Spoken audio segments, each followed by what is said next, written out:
लगभग 2 बजे एक महिला आई उसके बेटे को लेकर के। तो वो अपना दांत बताना आई, तो उसके दांत काफ़ी सड़े हुए थे। मैंने अच्छी तरह से चेक किए, तो मैंने उनको बोला कि आपको ये ओपीजी करवा करके ना मंदसौर बताना पड़ेगा, आपका ट्रीटमेंट बेटर तरीके से मंदसौर ही होगा, जांच वगैरह सारी, ठीक है ना। इतने में उसका बालक कुछ बाहर गांव, पास के गांव में जाने की बोल कह के वो जाने के लिए चला गया कह के। 5 एक मिनट बाद वो बालक आया ना, तब तक यहाँ अन्य दूसरे मरीज भी मौजूद थे। एक महिला थी, एक जेंट्स था, शर्मा जी थे वो, है ना। तो वो महिला ना वो जो बालक आया ना, तो उसके साथ में उसका एक साथी और आया, चौथमल लसूरिया भाटी का, चौथमल बलई। और ये सब बाहर से ऐसे चिल्ला चोट करने लगे कि आपने इस महिला के साथ में बलात्कार किया। तो इतने में वो महिला भी यहाँ अंदर से ही चिल्ला चोट करने लगी। तो ये सुन करके हमारे पड़ोस में धर्मेंद्र सिंह जी देवड़ा है हमारे पड़ोसी, तो वो आए फटाफट दौड़ करके। तो उन्होंने देखा कि यार भैया हम तो यहीं सामने ही खड़े थे ने। इतने में पीछे से मेरी मिसेस और मेरे बड़े भाई साहब बने सिंह जी देवड़ा वो भी आ गए चिल्ला चोट सुन के कि ये क्या हंगामा हो रहा है, यहाँ का हूँ क्या हो रही है ना। तो अब वो लोग हम पे दबाव बनाने लग गए कि हम आप पे बलात्कार का झूठा केस लगाएंगे, नहीं तो हमें 5 लाख रुपए दो। अब हमने बोला कि भैया हमने कुछ किया ही नहीं है। और जो अन्य मरीज थे यहाँ पे, वो महिला और वो शर्मा जी, वो भी बोल रहे कि यहाँ कुछ भी नहीं हुआ, वो महिला अच्छे से बैठी हुई थी यहाँ हमारे सामने ही। तो वो लोग ज़्यादा ही हंगामा करने लग गए ना, तो और गांव के लोग ने, सभी रोड पे चलने वाले सारे लोग एकत्रित हो गए यहाँ पे। तो ऐसा भीड़ देख करके ने वो भाग गए ने। भागते भागते बोल के गए कि पैसे पहुंचा देना, नहीं तो हम लोग एफआईआर, झूठी एफआईआर दर्ज करवाएंगे न।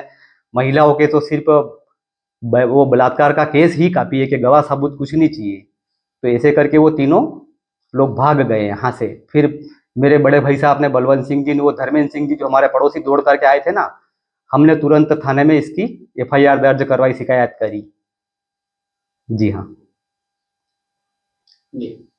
जी हाँ, हम जैसे ही वहाँ थाने में पहुंचे ना, इनका वो शिकायत लेकर के, तो फिर वहाँ आदरणीय टीआई साहब ने बड़ा वो गंभीरता से इनका छानबीन करी और पूरी तहकीकात करी ना। तो बड़े इनके और भी मामले, गंभीर अपराध सामने आए इस प्रकार की, ये पहले कई घटनाएं कर चुके हैं। और इनमें से एक जो चौथमल चौहान है ना, हमारे पास के गांव का है, लसूड़िया भाटी का, वो बलई है पर चौहान लगाता है। तो उसका मैं पूर्व में इलाज करवाने गया था मंदसौर में, उसके दांत पे आरसीटी और केप भी करवाई मैंने साथ रह करके। तो उसके साथ में 4 5 बार मंदसौर गया, तब से उसकी नज़र मेरे ऊपर थी कि डॉक्टर साहब को कैसे भी करके ने चंगुल में फंसाना है। तो ऐसी इसके लिए उसने 1 2 बार पहले कोशिश कर ली, पर मैं उनके चंगुल में नहीं फंसा। और वो लगभग मेरे घर पे आया जाया करता है, जब भी मेरे घर आता है तो हम चाय वाय पिलाते हैं, और मित्रता बड़ी अच्छी करके न वो लोग ऐसे फंसाते हैं। तो इसी प्रकार जो दूसरे अन्य लोगों को भी फंसाया गया है, तो वो जाल में वो मित्रता करके ही फंसाया गया है उनको। अब वहाँ थाने की तरफ से, जहाँ से जितने भी स्टाफ थे और माननीय सिन्नम सर थे, उन्होंने अच्छी मामले की जांच करी और हमसे भी बड़ा पूछताछ करके इनके किस प्रकार पूरा मामला क्या हुआ। तो हमने बताया कि इस तरीके से हुआ है। तो अब मैं चाहता हूँ कि उनको ज़्यादा से ज़्यादा कठोर कार्रवाई हो, उन पर अच्छी सजा मिले।